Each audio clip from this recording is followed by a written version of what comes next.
১ নম্বর word, যেটি আমরা কুতুবদিয়াপাড়া নামে জানি।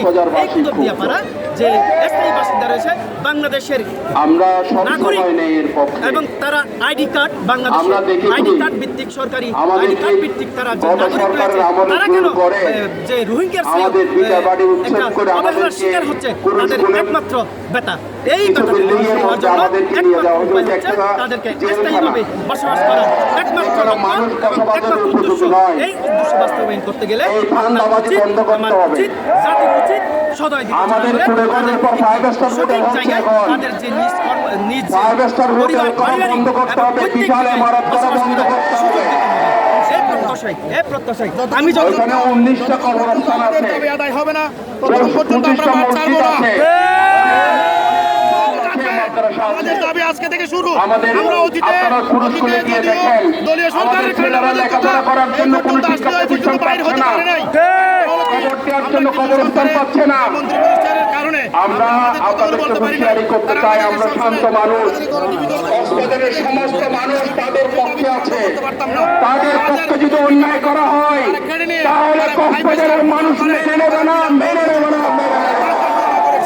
এখানে কোনো দল নাই, কোনো মত নাই। আমরা সবাই ১ নম্বর ওয়ার্ডবাসীর পক্ষে ঐক্যমত পোষণ করছি। সবাইকে এই আন্দোলনে ঐক্যবদ্ধ থাকার উদাত্ত আহ্বান জানিয়ে আমার কথা শেষ করছি। আসসালামু আলাইকুম ওয়া রাহমাতুল্লাহ। দেখতে পারেন আমাদের ৯৫ জন মানুষ ব্যবসার সাথে জড়িত। আমরা সরকার নিজের বসত ঠিকাই নিজেরাই থাকতে চাই। এখন আপনাদের সম্মুখে আমাদের আজকের এই মনোমিছিল এবং সারাগুলি প্রদানে গুরুত্বপূর্ণ এবং দিক নির্দেশনামূলক বক্তব্য রাখবেন কাজী মোহাম্মদ আলী মোল্লা। আপনারা আমাদের এই ৫০,০০০ মানুষের যে বসবাস, আসসালামু আলাইকুম, বসতভিটা, এটা একটু দেখেন প্লিজ। আপনারা প্রয়োজনে সাংবাদিকদেরকে সেখানে পাঠান। আপনারা আমি বলতে চাচ্ছি যে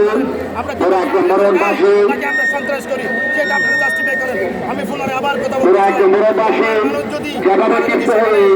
রাস্তায় নেমে গেছেন, আমরা দেখে আছি কেন আমরা সুন্দরভাবে সুস্থভাবে আমরা যেভাবে মানববন্ধন পালন করেছি, যেভাবে আমাদের আপনি দেখুন, বিশ্বাসগুলো দেখুন, কক্সবাজার মানুষ শিশুভাবে কিভাবে সুন্দরভাবে মানববন্ধন পালন করেছেন।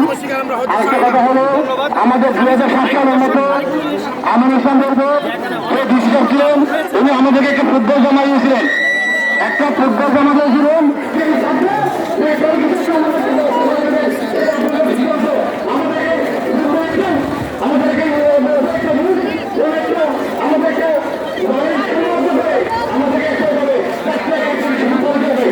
আপনাদের দাবি কিসের জন্য একটু জানাবেন? আমাদের দাবি হলো আমাদের বাসস্থানের জন্য। আপনারা কি চিরস্থায়ী থাকতে চান? হ্যাঁ, চিরস্থায়ী থাকতে চাই আমরা ওখানে। আপনার দাবি কি? আমার দাবি হচ্ছে আমরা ১ নম্বর ওয়ার্ডের চিরস্থায়ী থাকতে চাই। ধন্যবাদ।